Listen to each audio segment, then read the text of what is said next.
आज हम डिस्कस करेंगे एक डिस्ट्रिक्ट का एडमिनिस्ट्रेशन कैसे होता है। तो सबसे पहले तो हमें समझना पड़ेगा कि हायरार्की क्या है, कैसे एडमिनिस्ट्रेशन डिवाइडेड होता है, रीजन्स कैसे बनते हैं। सबसे पहला होता है स्टेट। स्टेट के अंदर बहुत सारी डिस्ट्रिक्ट्स होते हैं। डिस्ट्रिक्ट को जो चलाता है वो ग्रुप को बोलते हैं जिला परिषद। वो जिला परिषद जो डिस्ट्रिक्ट लेवल पर काम करते हैं, उसके नीचे बहुत सारे ब्लॉक्स होते हैं। ब्लॉक्स मतलब बहुत सारी पंचायत समितिज होती है उसके अंदर। और हर एक ब्लॉक के खुद के बहुत सारे विलेजेस होते हैं। विलेजेस के अंदर होती है ग्राम पंचायत। तो मतलब ये स्टेट, डिस्ट्रिक्ट, ब्लॉक और विलेज, क्या हम इसको हमारे स्कूल के साथ कुछ कंपेयर कर सकते हैं? स्कूल भी एक बहुत बड़ा, एक हम बोल सकते हैं कि एडमिनिस्ट्रेशन करना पड़ता है स्कूल चलाना, मतलब बहुत सारे काम करने पड़ेंगे। तो एक लेवल हायरार्की भी होती है। सबसे पहले डिसीजन कौन लेता है? पूरे स्टेट। जैसे तुम्हारी स्कूल है, वो स्कूल शायद बहुत सारे स्टेट्स में है, इंडिया के बहुत सारे अलग अलग स्टेट में है, गुजरात में है कहीं, दूसरी स्कूल तुम्हारे ही उसकी बहुत सारी स्कूल्स हैं, महाराष्ट्र में है शायद। मतलब हर एक स्टेट के अंदर बहुत सारी और यही स्कूल की बहुत सारी ब्रांचेस भी होने वाली है।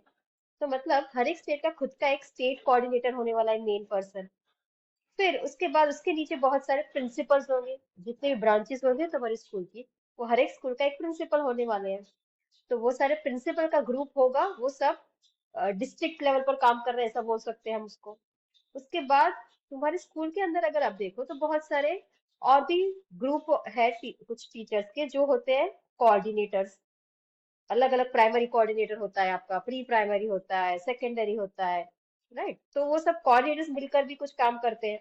और उससे भी नीचे के लेवल पर आते हैं ग्रुप, किसका? टीचर्स का ग्रुप होता है।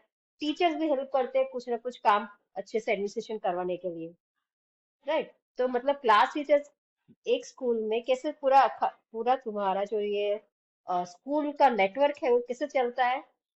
अल्टीमेटली तुम लोग स्टूडेंट्स की तरह किसको रिपोर्ट करते हो, किससे बात करते हो? क्लास टीचर से। सारे क्लास टीचर को किसको बोलना पड़ता है अपना इंफॉर्मेशन? कोऑर्डिनेटर्स को देना पड़ता है। कोऑर्डिनेटर्स इंटर्न किसको देना पड़ता है उनको इन्फॉर्मेशन? प्रिंसिपल को देनी पड़ती है इन्फॉर्मेशन। प्रिंसिपल इंटर्न उनका भी एक ऊपर कोई एक बॉस है, जो पूरे स्टेट, गुजरात है तो गुजरात का पूरे का एक मेन पर्सन होगा। तो आपके प्रिंसिपल शायद उनको रिपोर्ट करते होंगे। तो ये सब क्यों करना पड़ता है? ताकि अच्छे से पूरा वर्किंग हो हमारे स्कूल का। तो ये जैसे है, ये एक बिल्डिंग दिख रही है, ये है स्टेट लेवल पर, जो सबसे ऊपर के स्टेट लेवल पर जो काम हो रहा है उसके लिए कहीं बैठना तो पड़ेगा वो काम करने। तो उसकी एक स्पेशल बिल्डिंग होगी। ये बिल्डिंग है हमारे गुजरात स्टेट का बिल्डिंग, जो स्टेट लेवल पर काम करता है। तो ये बिल्डिंग को बोलते हैं विधान सभा। फिर आता है डिस्ट्रिक्ट लेवल, राइट? स्टेट के बाद आता है डिस्ट्रिक्ट। तो एक स्टेट है जैसे कि बहुत सारे डिस्ट्रिक्ट है, तो हर एक डिस्ट्रिक्ट का खुद का एक बिल्डिंग बनाना पड़ेगा जहां पर सब उसके जो भी कोऑर्डिनेटर्स है वो लोग बैठकर काम करें अपना। तो वो बिल्डिंग को ऐसी कुछ बनी होगी शायद, और उसको बोलेंगे जिला पंचायत की बिल्डिंग। ये डिस्ट्रिक्ट लेवल पर काम करेगी। तो अब हमें जिला परिषद पर ही हम ज्यादा डिस्कशन करने वाले हैं। तो जिला परिषद को इंग्लिश में बोलते हैं, जिला मतलब डिस्ट्रिक्ट, परिषद मतलब काउंसिल। तो भाई ये जिला परिषद वाले क्या है? तो वो लोग क्या है? बॉस है। कौन से बॉस है? They are the apex of panchayat raj. Panchayat raj हमने, इंडियन गवर्नमेंट ने डिसाइड किया कि हम लोग पंचायत राज के कंसेप्ट से हमारा सिविल सोसाइटी चलाएंगे। तो उसका जो मेन पॉइंट है, जहां से पूरा चलता है, जो मेन चलाता है उसको वो होता है डिस्ट्रिक्ट काउंसिल के लोग। उसकी ऑफिस कहाँ होती है? उसकी ऑफिस बनती है डिस्ट्रिक्ट के हेडक्वार्टर से। तो जैसे कि हमारा डिस्ट्रिक्ट है शायद खेड़ा बोले अगर हम, तो खेड़ा का डिस्ट्रिक्ट का हेडक्वार्टर कहाँ है? खेड़ा में होगा। वैसे अगर खेड़ा का डिस्ट्रिक्ट का हेडक्वार्टर खेड़ा में है तो वहां होगा शायद, अगर उसका डिस्ट्रिक्ट का हेडक्वार्टर लेट से नडियाद में है, तो वो केस में ये डिस्ट्रिक्ट काउंसिल की ऑफिस कहाँ पर होगी? नडियाद में होगी। ओके, तो अब ये डिस्ट्रिक्ट काउंसिल जो बना होगा, ये काउंसिल के अंदर कौन से लोग बैठेंगे? तो सबसे पहले तो डायरेक्टली जो इलेक्शन में जीत कर आए, जो भी वो डिस्ट्रिक्ट की कंस्टिट्यूएंसी होती है, कंस्टिट्यूएंसी मतलब एरिया, वो डिस्ट्रिक्ट के कुछ एरियाज होते हैं। तो वो एरियाज में से जो जीत कर आते हैं इलेक्शन से, वो मेंबर्स होंगे ये पर्टिकुलर काउंसिल में। फिर लोकसभा और विधानसभा के मेंबर्स होते हैं उसमें। लोकसभा मतलब हाउस ऑफ पीपल, और विधानसभा मतलब स्टेट लेजिस्लेटिव असेंबली जो डिस्ट्रिक्ट की होती है।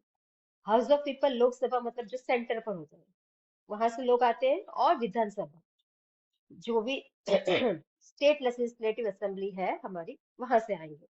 पर ये कौन से होंगे? आगे लोकसभा, सारे लोकसभा वाले नहीं आएंगे, क्योंकि लोकसभा में तो सारे ही स्टेट्स के लोग बैठे होंगे। तो वो सारे को नहीं अलाउ करेंगे। किसमें से लेंगे हम? उनमें से भी जो डिस्ट्रिक्ट के, हमारे डिस्ट्रिक्ट के जो लोग लोकसभा में गए हैं वो लोग, और हमारी डिस्ट्रिक्ट के जो लोग विधानसभा में हैं वो लोग हमारी डिस्ट्रिक्ट के काउंसिल में होंगे। फिर जैसे आपको पता है हमारे डिस्ट्रिक्ट का नीचे का लेवल होता है, और डिटेल में जाते हैं तो वो होता है क्या? ग्राम पंचायत होने वाली है बहुत सारी। तो उनमें से भी हम हमारे काउंसिल में थोड़े लोग रखेंगे। तो वो काउंसिल में कितने आएंगे? वहां से तो 10% मिलते हैं हमें ग्राम पंचायत में से।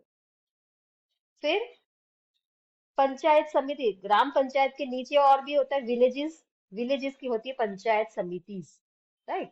तो वो हर एक विलेज में के चेयरमैन होंगे। विलेज का जो भी समिति होगा, पंचायत समिति, उसका एक चेयरमैन होगा। तो वो सारे चेयरमैन जो विलेजेस के हैं वो सब भी हम हमारी ये काउंसिल में रखेंगे। और ये ध्यान रखना है हमें कि स्पेशली कुछ लोग हैं उनके लिए हमें सीट अलग से रखनी है। कुछ लोग हमारे schedule caste, schedule tribes, other backward class और वुमेन यहाँ के होने ही चाहिए, रूल्स है ये हमारे। फिर मेन मतलब ये डिस्ट्रिक्ट काउंसिल का मेन पर्सन कौन होगा? उसको बोलेंगे प्रेसिडेंट और वाइस प्रेसिडेंट। तो ब्रॉड कैटेगरीज हमारी मेन, हमारी एक्टिविटीज क्या होगी डिस्ट्रिक्ट काउंसिल की? डेवलपमेंट करवाना, सिविक सर्विसेज, सिविल जो करना है, सिविल के अंदर जो आता है जैसे कि गटर, पानी, वो वगैरह चीजें वो करवाना, कोऑर्डिनेट करना, सब लोगों के साथ काम ठीक से एक दूसरे से वो लोग काम करें, वो सब हमें ध्यान रखना। मतलब सुपरवाइज करना, अगेन ध्यान रखना कि वो लोग ठीक से काम कर रहे हैं। फाइनेंशियल, पैसे कैसे डिस्ट्रीब्यूट कर रहे हैं वो लोग, ठीक से काम कर रहे हैं कि नहीं पैसों के रेफरेंस में।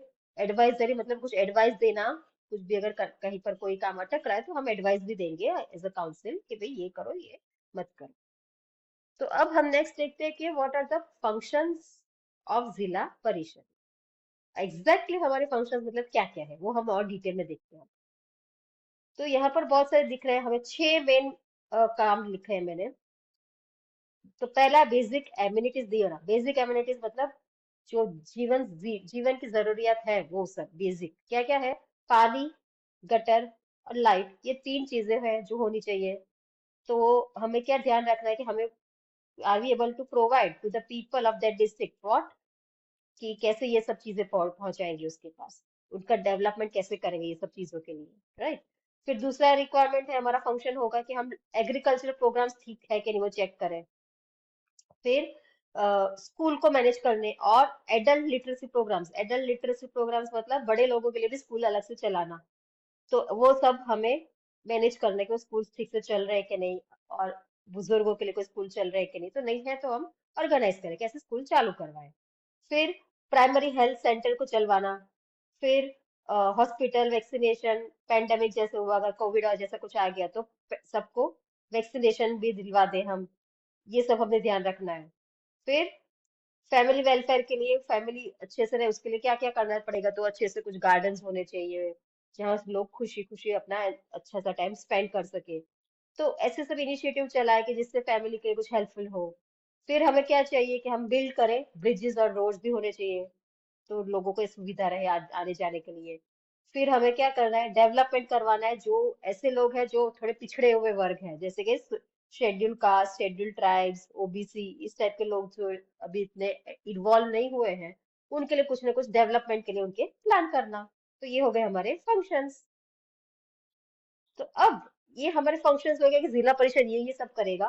तो अब हमें समझना पड़ेगा कि अच्छा अभी तो ये सब करने के लिए जो जो मेन पर्सन है उनके नाम क्या होंगे और उनकी ड्यूटीज क्या होंगी। ठीक है, तो वो हम अब नेक्स्ट टाइम में समझने का ट्राई करेंगे कौन से लोग इन्वॉल्व है ये जिला परिषद में और उनके काम क्या है।